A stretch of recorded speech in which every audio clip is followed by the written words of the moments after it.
Physical science is responsible for the marvelous age of invention in which we are now living, but spiritual science is now setting out on a career whose possibilities no one can foretell. Spiritual science has previously been the football of the uneducated, the superstitious, the mystical, but men and women are now interested in definite methods and demonstrated facts only. We have come to know that thinking is a spiritual process, that vision and imagination preceded action and event. That day of the dreamer has come. Part 13, which follows, tells why the dreams of the dreamer come true. It explains the law of causation by which dreamers, inventors, authors, financiers bring about the realization of their desires. It explains the law by which the thing pictured upon our mind eventually becomes our own. It has been the tendency, and, as might be proved, a necessity for science to seek the explanation of everyday facts by a generalization of those others which are less frequent and form the exception. Thus does the eruption of the volcano manifest the heat which is continually at work in the interior of the earth, and to which the latter owes much of her configuration. Thus does the lightning reveal a subtle power constantly busy to produce changes in the inorganic world. And as dead languages now seldom heard were once ruling among the nations, so does a giant tooth in Siberia or a fossil in the depth of the earth not only bear the record of the evolution of past ages, but thereby explains to us the origin of the hills and valleys which we inhabit today. In this way, a generalization of facts which are rare, strange, or form the exception has been the magnetic needle guiding to all discoveries of inductive science. This method is founded upon reason and experience, and thereby destroyed superstition, precedent, and conventionality. It is almost 300 years since Lord Bacon recommended this method of study, to which the civilized nations owe the greater part of the prosperity and the more valuable part of their knowledge, purging the mind from narrow prejudice, denominated theories more effectually than by the keenest irony, calling the attention of men from heaven to earth more successfully by surprising experiments than by the most forcible demonstration of their ignorance, educating the inventive faculties more powerfully by the near prospect of useful discoveries thrown upon to all than by the talk of bringing to light the innate laws of our mind. The method of Bacon has seized the spirit and aim of the great philosophers of Greece and carried them into effect by the new means of observation which another age offered, thus gradually revealing a wondrous field of knowledge in the infinite space of astronomy, in the microscopic egg of embryology, and in the dim age of geology, disclosing an order of the pulse of which the logic of Aristotle could never have unveiled, and analyzing into our formerly unknown elements the material combinations which no dialectic of the scholastics could force apart. It has lengthened life. It has mitigated pain. It has extinguished diseases. It has increased the fertility of the soil. It has given new securities to the mariner. It has spanned great rivers with bridges of form unknown to our fathers. It has guided the thunderbolt from heaven to earth. It has lightened up the night with the splendor of day. It has extended the range of human vision. It has multiplied the power of the human muscles. It has accelerated motion. It has annihilated distance. It has facultated intercourse, correspondence, all friendly offices, all dispatch of business. It has enabled men to descend into the depths of the sea, to soar into the air, to penetrate securely into the nauseous recesses of the earth. This, then, is the true nature and scope of induction, but the greater the success which men have achieved in the inductive science, the more does the whole tenor of their teachings and example impress us with the necessity of observing carefully, patiently, accurately, with all the instruments and resources at our command, the individual facts before venturing upon a statement of general laws. To ascertain the bearing of the spark drawn from the electric machine under every variety of circumstances, that we thus may be emboldened with Franklin to address, in the form of a kite, the question to the cloud about the nature of the lightning, to assure ourselves of the manner in which bodies fall with the exactness of Galileo, that with Newton we may dare to ask the moon about the force that fastens it to the earth. In short, by the value we set upon truth, by our hope in a steady and universal progress, not to permit a tyrannical prejudice to neglect or mutilate unwelcome facts, but to rear the superstructure of science upon the broad and unchangeable basis of full attention paid to the most isolated as well as the most frequent phenomena.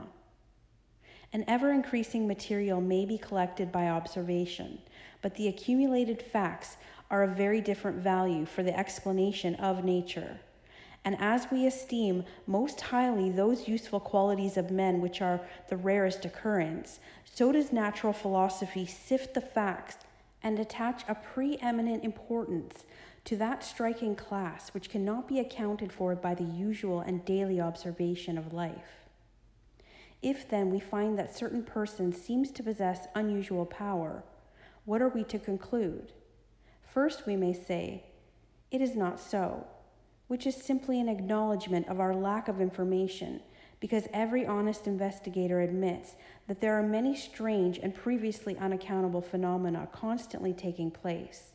Those, however, who become acquainted with the creative power of thought will no longer consider them unaccountable.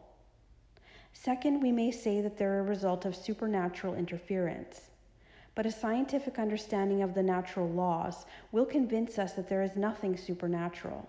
Every phenomena is the result of an accurate, definite cause, and the cause is an immutable law or principle which operates in an invariable precision, whether the law is put into operation consciously or unconsciously.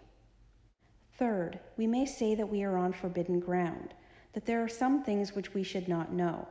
This objection was used against every advance in human knowledge, every individual who ever advanced a new idea, whether a Columbus, a Darwin, a Galileo, a Fulton, an Emerson, was subjected to ridicule or persecution, so that this objection should never receive no serious consideration. But on the contrary, we should carefully consider every fact which is brought to our attention. By doing this, we will more readily ascertain the law upon which it is based. It will be found that the creative power of thought will explain every possible condition or experience, whether physical, mental, or spiritual. Thought will bring about the conditions in correspondence with the predominant mental attitude. Therefore, if we fear disaster, as fear is a powerful form of thought, disaster will be the certain result of our thinking. It is this form of thought which frequently sweeps away the result of many years of toil and effort. If we think of some form of material wealth, we may secure it. By concentrated thought, the required conditions will be brought about, and the proper effort put forth, which will result in bringing about the circumstances necessary to realize our desires. But we often find that when we secure the things we thought we wanted, they do not have the effect we expected. The satisfaction is only temporary, or possibly is the reverse of what we expected. What then is the proper method of procedure? What are we to think in order to secure what we really desire? What you and I desire, what we all desire, what everyone is seeking, is happiness and harmony. If we can be truly happy, we shall have everything the world can give. If we are happy ourselves, we can make others happy. But we cannot be happy unless we have health, strength, congenial friends, pleasant environment, sufficient supply, not only to take care of our necessities, but to provide for those comforts and luxuries to which we are entitled. The old orthodox way of thinking was to be a worm, to be satisfied with our portion, whatever it is. But the modest idea is to know that we are entitled to the best of everything, that the Father and I are one, and that the Father is the universal mind, the Creator, the original substance from which all things proceed. Now, admitting that this is all true in theory and has been taught for 2,000 years and is the essence of every system of philosophy or religion, how are we to make it practical in our lives? How are we to get the actual tangible results here and now? In the first place, we must put our knowledge into practice. Nothing can be accomplished in any other way. The athlete may read books and lessons on physical training all his life, but unless he begins to give out strength by actual work, he will never receive any strength. He will eventually get exactly what he gives. But he will have to give it first. It is the exact same with us. We will get exactly what we give, but we shall have to give it first. It will then return to us many-fold, and the giving is simply the mental process, because thoughts are causes and conditions are effects. Therefore, in giving thoughts of courage, inspiration, health, or help of any kind, we are setting causes in motion, which will bring about their effect. Thought is a spiritual activity and is therefore creative. But make no mistake, thought will create nothing unless it is consciously, systematically, and constructively directed. And herein is the difference between idle thinking, which is simply a dissipation of effort, and constructive thinking, which means practically unlimited achievement. We have found that everything we get comes to us by the law of attraction. A happy thought cannot exist in an unhappy consciousness. Therefore, the consciousness must change. And as the consciousness changes, all conditions necessary to meet the changed consciousness must gradually change in order to meet the requirements of the new situation. In creating a mental image or a new ideal, we are projecting a thought into the universal substance from which all things are created. This universal substance is omnipresent, omnipotent, and omniscient. Are we to inform the omniscient as to the proper channel to be used to materialize our demand? Can the finite advise the infinite? This is the cause of failure, of every failure. We recognize the omnipresence of the universal substance, but we fail to appreciate the fact that this substance is not only omnipresent, but it is omnipotent and omniscient, and consequently will set causes in motion concerning which we may be entirely ignorant. We can best conserve our interests by recognizing the infinite power and infinite wisdom of the universal mind, and in this way become a channel whereby the infinite can bring about the realization of our desires. This means that recognition brings about realization. Therefore, for your exercise this video, make use of the principle. Recognize the fact that you are a part of the whole, and that a part must be the same in kind and quality as the whole. The only difference there can possibly be is in degree. When this tremendous fact begins to permeate your consciousness, when you really come into a realization of the fact that you, the I in the spirit, which thinks, is an integral part of the great whole, that it is the same in substance, in quality, in kind, that the Creator could create nothing different from himself, you will also be able to say, the Father and I are one, and you will come into an understanding of the beauty, the grandeur, the transcendental opportunities which have been placed at your disposal. Part 13. Study questions with answers. What is the method by which natural philosophers obtain and apply their knowledge? To observe individual facts carefully, patiently, accurately, with all the instruments and resources at their command, before venturing upon a statement of general laws. How may we be certain that this method is correct? By not permitting a tyrannical prejudice to neglect or mutilate unwelcome facts.